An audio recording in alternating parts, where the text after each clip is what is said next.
It's a beautiful afternoon here in Nairobi, and we're coming to you from Let's Talk Love Kenya headquarters, where we sit and talk about issues of love, family, and unity. And the man to my right is none other than your favorite, the resident president here on Let's Talk Love. How are you doing, sir? Fine, thank you. Well, welcome. And Prof, today we have quite the discussion because someone reached out. Again? Yes, with a very charged message that I think I'm going to read part of it to you because it's a long, charged message. Just read a bit of it, we get the gist and we roll with it. Right in the side. It's an issue that seems to be quite the thorn, Prof. And this guy says, it's a gentleman. He says, it appears men have failed to observe some basic rules as practiced by our ancestors that made the family unit survive for 1,000 years. Goes on to say, for men, I have 2 rules. Now that gets into the issue that he's talking about, that he wants us to talk about today. He says, your wife, your girlfriend, your babe, your han, your sweetheart is not your relative. Today, the murder of Ida Odinga's bodyguard in Kisumu, that's something that happened this week, was linked to major investment in a hotel manager had made with a girl that they had the tiff with, and that's resulted in that murder. And he says apparently he spent hundreds of thousands of shillings in putting up a business with her. So down to the bone of the matter is that this guy is saying never ever, so many evers there, never form a company jointly with your wife. He says at your shareholders, 50-50 shares, it may look fashionable in your 20s and 30s, but that is when your love is still hot. But as you proceed to your 50s and 60s, mambo inakuwa different. He goes on to even give personal accounts of people. He says he has had a personal account of the former Modern Coast Bus Service owner, said Shahid Pavas in 2004. He talked about this person, and this person seems to have had been in a sort of a legal turf with his wife, and he lost a lot. And he says this person, this notable person, advised our guy today to not get into business with a spouse. There was even Alfred Mutua. Yes? Governor Alfred Mutua, now minister of sorts. Yes, that's the issue now. That hotel with Lillian. And, bringing your spouse to the boardroom. You know, this is a very complex issue. But let us start from here. That what we are seeing is evidence of lack of love. Yes, that's what's happening. Yes. Because if you love somebody and they love you, all these things cannot happen. You know. Or it will happen minimally. Because unless your marriage is suboptimal, and it's suboptimal because there's a deficit of love, then all these things will happen. So we can address it, first of all, in terms of love. But because the world is not always going in that direction of love, we can now address it.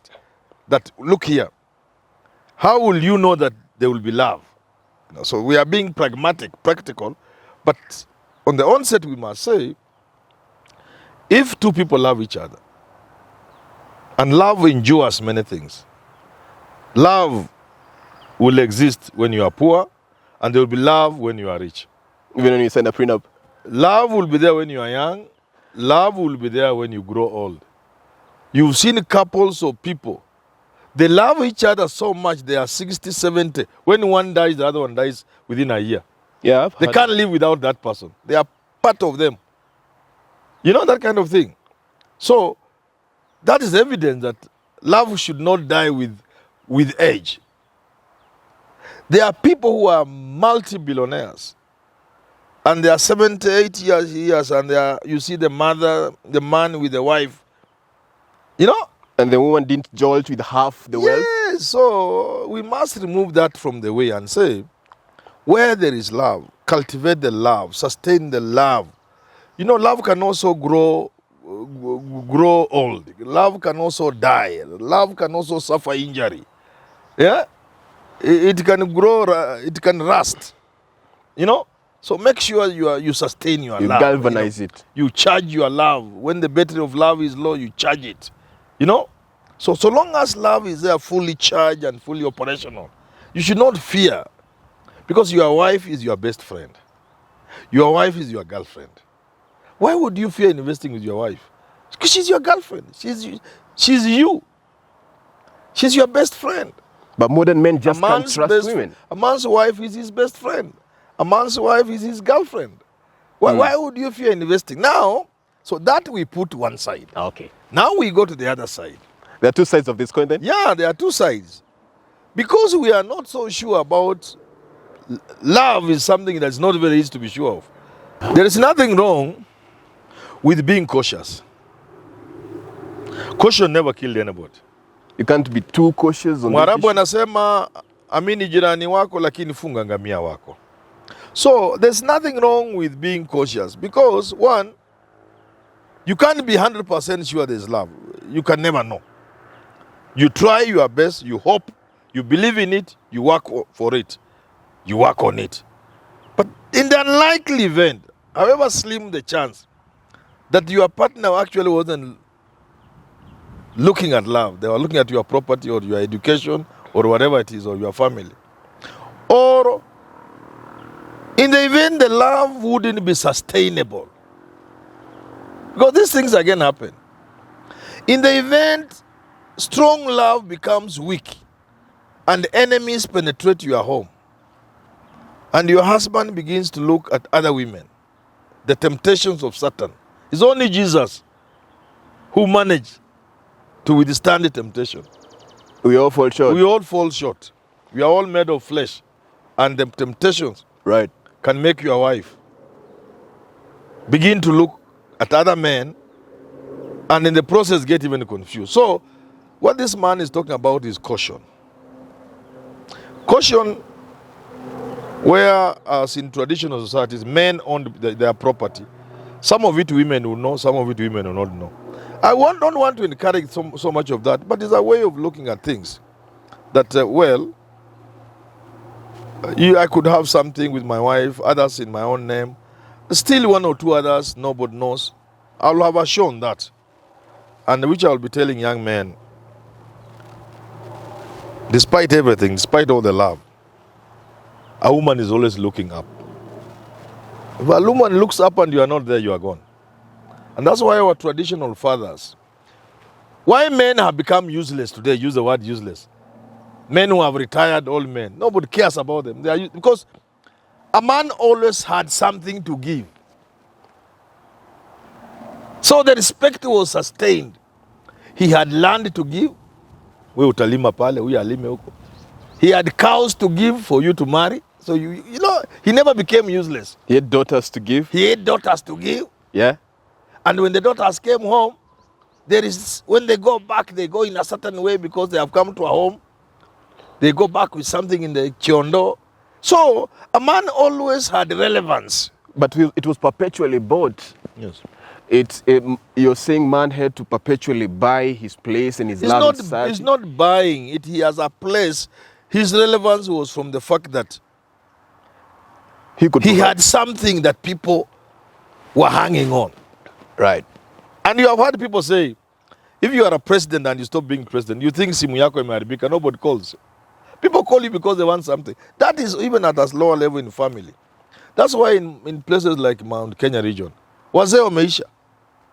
Because even the tea plantation, it's been subdivided by children, coffee.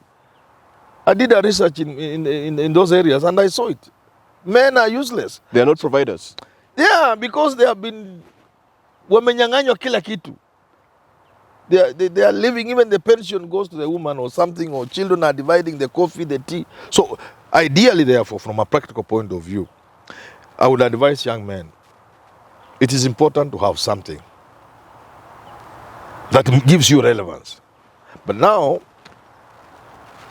in the interest of time, to go back to the story of Ida's bodyguard and what, there are people who think the only way you have a woman is if you have control over her. If everything that she has is yours. Money, food, clothes on her back. Education, you take her to school, you open a business for her. Those are the men who get frustrated. These are men who kill people. This guy is saying that was the default African way then. No, you don't do that. If you give a woman something, give her because you love her. So how do you live? Even I want to tell men, if you love a woman and you want to give her a car, even if she's your girlfriend, put it in her name if you are a man. If you are a man and you want to give a girlfriend a car, put put it in her name. So men take back what they give the woman after the breakup. Put it in her name. Register. Even that Chinese phone, you take it back So after these the breakup. men who think they are men because they are giving people women, those are useless men. Stop being useless. Be a man. To be a man is to give. Yeah, if you are a man and you have property and you think this property belongs, I can give this to my son, I can give this to my wife, my second wife, my third wife, or whatever. Even if you have a girlfriend, I'm not encouraging girlfriends, but if you have a girlfriend, a mistress, and you are putting her in an apartment because you have money, put it in her name if you are a man. That's what men do. Yeah, but men don't do that. Men want to play around with things. You give a girl a car, it's in your name.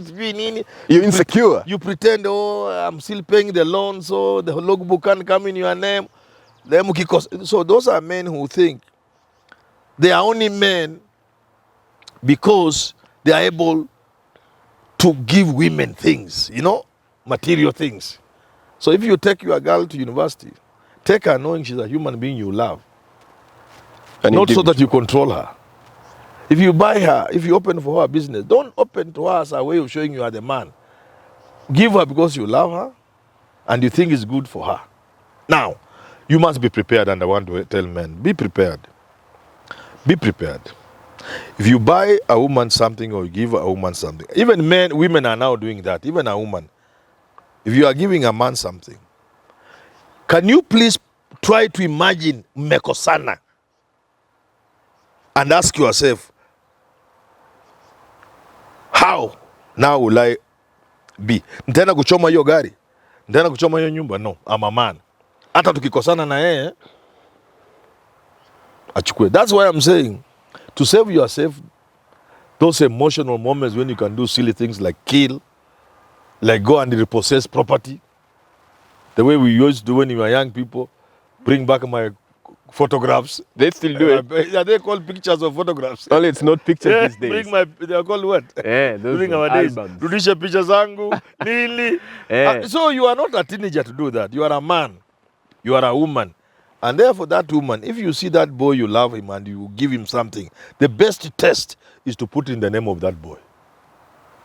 To test yourself. Yes. Then you are a man. So that if that boy becomes stupid, that's up to him. You are not that level. If you have something for a woman, you open for a business for a woman, put it in her name. That's hard. And say, if she became stupid and followed another man, that is her problem. Let her go with that property. That to me is a man. What if you gauge and realize I would not be able, the give. value of this property, Don't just give give up, yeah? Then don't give. Would you say, Prof, it's a test for if you want to tell yourself to commit to someone, it's a way to test yourself how deep your love runs? Yes, and how not just love. What people call love may just be lust and fluctuation. Mm-hmm. Just how much of a man am I? Quite the test there, Prof. Yeah, Many will fail. if you married somebody or you have a girlfriend and you're moving them for some times and you're able to see I love these people or I care for them, it may not be quite love, maybe just a relationship outside, maybe whatever it is, or a fleeting feeling. let's say you love somebody. They are your wives, your wife, and you've stayed with them for a while. Are you not confident enough to give them things in their names? Give them. Give them, and don't look back when something happens. So if you are not a strong man, don't give. Don't. That's my advice to men. Don't give women property so that you own them. That's a mistake men make. They think by giving women property, they are owning them. You feel you are a man when you provide. Well, it's good to provide, but not as a way of owning another human being. Give because you think it is necessary to give. You believe you love the person. It doesn't mean they can love you back. Maybe they will love you back after 5 years. The love is gone stale. And they look at another man. Mm-hmm. Say, I did that because I am a man. I knew you deserved that. It was born out of my understanding, out of the circumstances, out of the love I had for you. Now that you have decided to walk away, I wish you the best. Good riddance. If it's a car, you drive with it to your man. Put your man on this side, you go drive with it, go away. That's being a man. It's not easy. Good riddance to It's not easy. It's not easy. Takes a strong man, you say. Yeah, so if you are not strong, don't give. And then don't love them. If you know you are useless, don't open a business for a woman. Then when she goes with another man, you go with a gun. I think we ended there. But bro. no, we must also tell women, Yeah? they must also know, and men also, people are just human beings. They have feelings. Even you who is being given. Uh-huh. I've seen women telling men, no, don't take me to school. Don't do this. Because somebody can say it can get somewhere. And I don't want to stay anymore. Yeah, so if I'm to walk out, hey, I don't want so much. Quick question. Would you say many people who do this, is it a way, a manipulative way Yeah. to make sure the person stays even Yes, if yes. you And that's turn what I'm abusive? saying is actually stupid. It's not even just wrong. This human being like you, It's dead stupid. this is not property you can own. You cannot force love through buying somebody a car or opening a business. It's like taking Or a buying loan them or a house. mortgage. No. Those are things you do. If there's pleasure you get out of the person, that's a way like you are paying for The way it. you'd buy something If for they your are not brother people you love, eh? or your dad. Pardon? Is it the same way you'd buy something for your Yeah, I mean, buy and don't attach strings to it. That's what I'm saying, being strong. If you know you are not strong, can you imagine a situation where that woman you are opening a hotel for has followed another man? Try to imagine. If you can take it, go ahead. If you can't take it, don't try. Because you could be heartbroken, you could die, or you could kill another man. And you have seen people killing others. It comes from thinking you own somebody merely because you are provided for them. No, that's wrong. This is not something you own. This is a human being. They have feelings. You know feelings can change. Interesting. Feeling can change. A woman can see a better man. You don't have to go with a gun. Just believe that has happened, accept it. Move on. You can also get a better woman. Don't need to kill anyone. That's what I'm saying. Don't take love for granted. Love requires constant cultivation, oiling. You must put everything in love and continue cultivating it. Then these things you are saying will not happen. Then when a woman sees a better man, she knows those are just fluctuations. She knows it's normal to see a man who you admire or a woman. These are normal things. We are human. Because love, when they come back to the house, there's love. They come back to their senses. That was just lust. This is where my life is. Darling, how are you? That's it. Discipline in love Love must be cultivated, and recharged. recharged, for it to be sustainable, Right. for it to go into old age. That's it, folks. You've heard it. It's been quite the discussion here with Prof, talking about love and sharing. And he says simply, if you don't want to share, just don't share. Until see you next time, this is Let's Talk Love Kenya. My name is Kimadi. One heart, let's get together and feel alright. Hear the children